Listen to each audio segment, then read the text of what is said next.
السلام علیکم ورحمۃ اللہ وبرکاتہ۔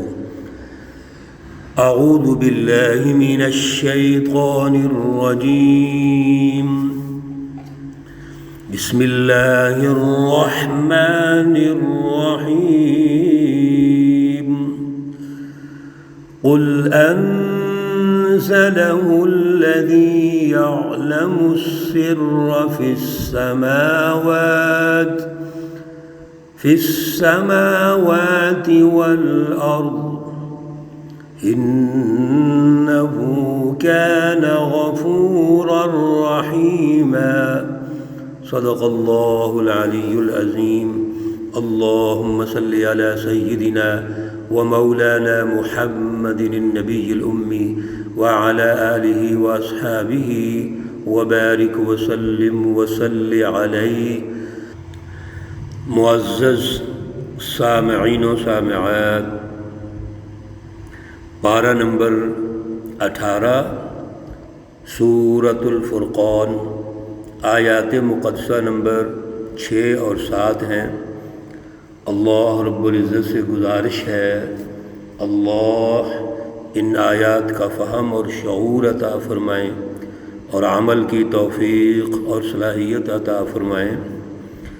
گزشتہ درس میں حضور نبی اکرم صلی اللہ علیہ وسلم پر اور سچی جماعت پر کچھ اعتراضات منکرین اور مخالفین نے اٹھائے تھے، اور ان اعتراضات کی جو بیک گراؤنڈ ہے، پس منظر ہے، وہ ان کی ذہنی پستی ہے، منتشر الخیالی ہے، غلط سوچ ہے، وہ حق کو قبول نہیں کرنا چاہتے، ان میں تکبر اور ضد ہے، جس کی وجہ سے وہ رسول اللہ صلی اللہ علیہ وسلم پر بے جا اعتراضات کرتے ہیں، اور اعتراضات بھی ایسے کہ اللہ رب العزت کی جو کلام مقدس ہے، اور اس کلام مقدس میں اللہ کی رہنمائی ہے، اس میں تاریخی واقعات ہیں، قوموں کو سمجھانے کے لیے اس میں مثالیں دی گئی ہیں، ان تمام تاریخی حقائق کو مسح کرنا چاہتے ہیں، ان کو قصے اور کہانیاں سمجھتے ہیں۔ اور اس سے بھی بڑی خطرناک بات یہ ہے کہ وہ یہ پروپیگنڈا کرتے ہیں کہ یہ خود رسول اللہ صلی اللہ علیہ وسلم اپنے ہاتھوں سے لکھ رہے ہیں۔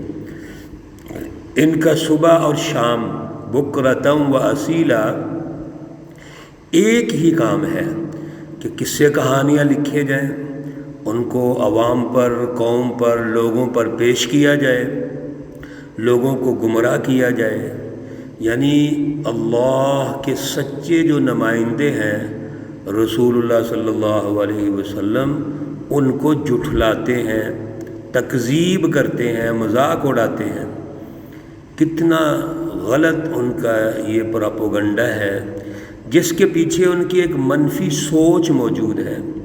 میرے عزیزو، سمجھنے والی بات ان آیات میں یہی ہے کہ جو مخالفین اور منکرین ہیں، کفار، مشرکین، منافقین، ان کا ایک مائنڈ سیٹ ہوتا ہے، ایک سوچ ہوتی ہے کہ وہ حق کو قبول نہیں کرتے، حق کے پیچھے نہیں چلتے، بلکہ وہ غلط پروپیگنڈا کر کے سچی جماعت کو، ان کے پروگرام کو غلط طریقے سے معاشرے میں پیش کرتے ہیں۔ اللہ رب العزت فرماتے ہیں قل، فرما دیجئے، کہہ دیجئے، انزلہ الذی، نازل کیا اس کو اس عظیم مرتبت ہستی نے، اس عظیم الشان ہستی نے، یعلم السر، جو جانتا ہے چھپی ہوئی چیزوں کو، فی السماوات والارض، آسمانوں اور زمین میں ہے۔ حضور نبی اکرم صلی اللہ علیہ وسلم کو اللہ ارشاد فرما رہے ہیں کہ آپ ان سے کہہ دیجئے کہ یہ آسمان، یہ زمین جو نظر آ رہے ہیں، اس میں جو کچھ موجود ہے، اللہ نے جو خزانے رکھے ہوئے ہیں، جو اس کی حکمتیں ہیں، وہ سب اللہ جانتے ہیں۔ اور یہ اس عظیم المرتبت ہستی نے، اولو العزم ہستی نے، جو سب کچھ آسمان زمین اور اس کی پوشیدہ چیزوں کو جانتے ہیں، اس نے نازل کیا ہے۔ تو گویا اللہ رب العزت نے رہنمائی ارشاد فرما دی کہ اس کے نزول کا مقصد انسانیت کی ترقی ہے، انسانیت کی مینجمنٹ ہے، کائنات میں ریسرچ اور غور و فکر ہے، اور کائنات میں اہم ترین جو دو بنیادی اس کے عناصر ہیں، آسمان اور زمین، اس میں بے شمار اللہ نے خزائن رکھے ہوئے ہیں۔ تو یہ تو اللہ کی حکمتیں ہیں، اللہ سب کچھ جانتے ہیں۔ انہو کان غفور الرحیم، بے شک اللہ رب العزت بخشنے والے ہیں، مہربان ہیں۔ تو یہ جو عظیم الشان ہستی ہے، وہ تو اس نے نازل ہی اس لیے قرآن پاک کیا ہے کہ اس کے ذریعے سے آپ کو ترقی ملے، شعور ملے، اعلیٰ فلسفی ملے، اعلیٰ سوچ ملے۔ تو یہ جو پراپیگنڈا کر رہے ہیں مخالفین، اصل میں اس اعلیٰ فلسفی میں کنفیوژن پیدا کرنا چاہتے ہیں، اس کو مشکوک بنانا چاہتے ہیں۔ میرے عزیزو، سب سے بنیادی کسی بھی قوم کی فلسفی ہوتی ہے۔ اللہ نے جو انسانیت کے لیے فلسفہ الہی جس کو ہم کہتے ہیں، یہ طے کر دیا ہے، وہ فلسفہ توحید ہے۔ اللہ کے اس فلسفہ توحید کو سمجھیں گے جس کے مرکز اللہ ہے، تو پھر انسانیت ترقی کرے گی، پھر وحدت انسانیت کا ذوق اور شوق پیدا ہوگا، یعنی ساری انسانیت ایک ہے، اس کے نوعی تقاضے ایک ہیں، ساری انسانیت کے خالق مالک رازق ایک ہی ہے، اللہ ہے، اور سارے انسان مخلوق ہیں، اور بطور مخلوق اللہ کے لیے سب برابر ہیں، کوئی بڑا چھوٹا نہیں ہے۔ اس لیے اللہ نے ارشاد فرما دیا انہو کان غفور الرحیم، بے شک اللہ تو بخشنے والے ہیں، مہربان ہیں۔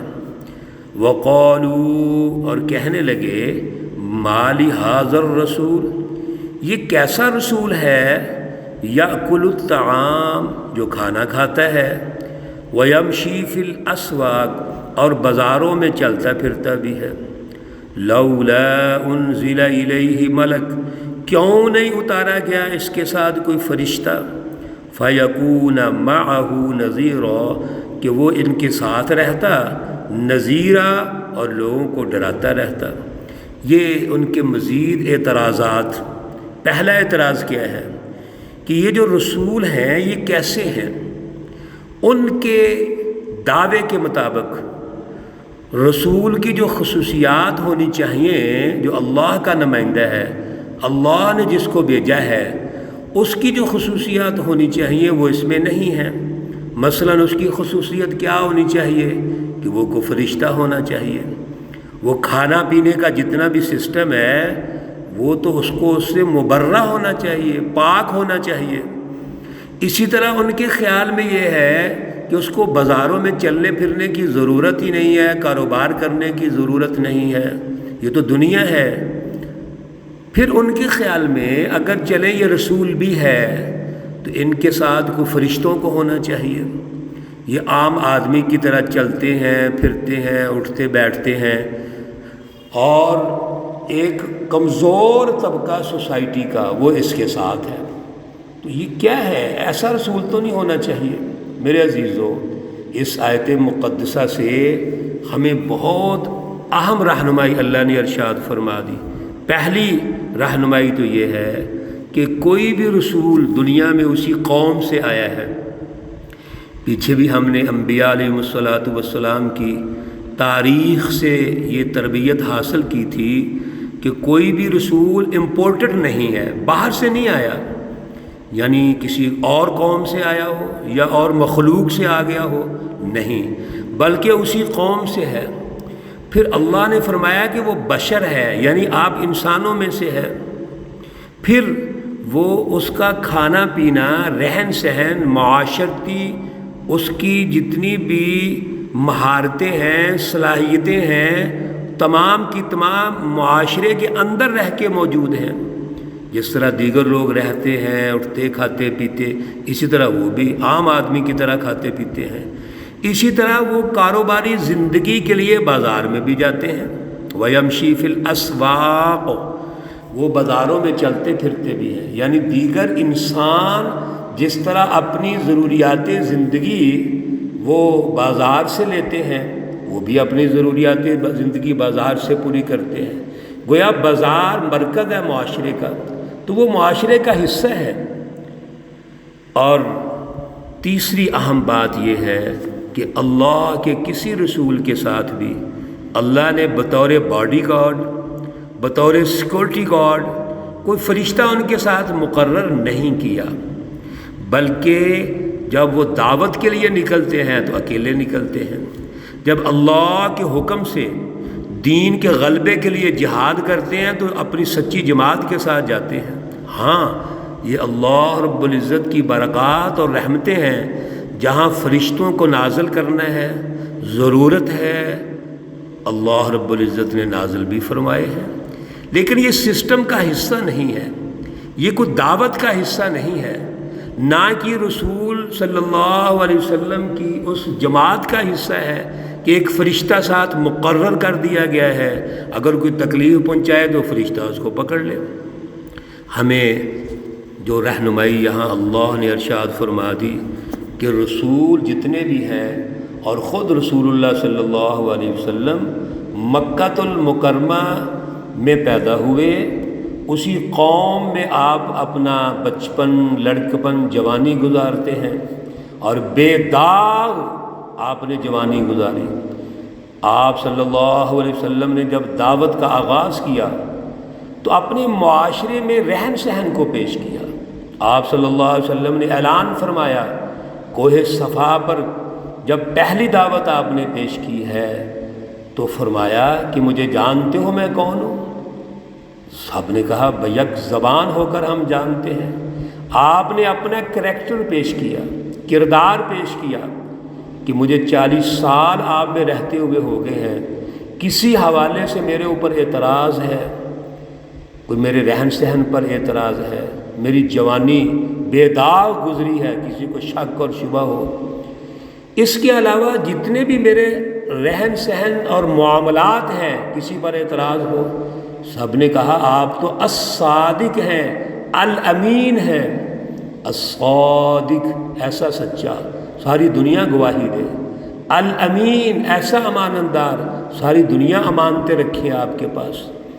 میرے عزیزو، یہی سسٹم ہے تمام انبیاء علیہ السلام کا۔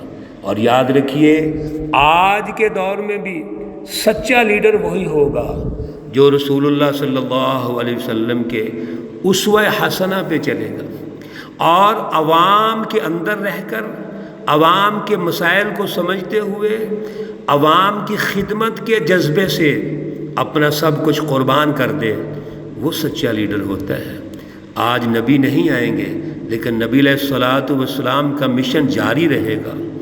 اللہ رب العزت ہمیں عمل کی توفیق اور صلاحیت عطا فرمائے۔ اللہ رب العزت تمام مرحومین و مرحومات کو جنت الفردوس میں اعلیٰ مقام عطا فرمائے۔ اللہ رب العزت تمام بیماروں کو شفائے کاملہ عاجلہ مستمرہ عطا فرمائے۔ ربنا تقبل منا انك انت السميع العليم وتب علينا انك انت التواب الرحيم، وصلى الله تعالى على النبي الأمي محمد وعلى آله وأصحابه أجمعين برحمتك يا أرحم الراحمين۔ السلام عليكم ورحمة الله وبركاته۔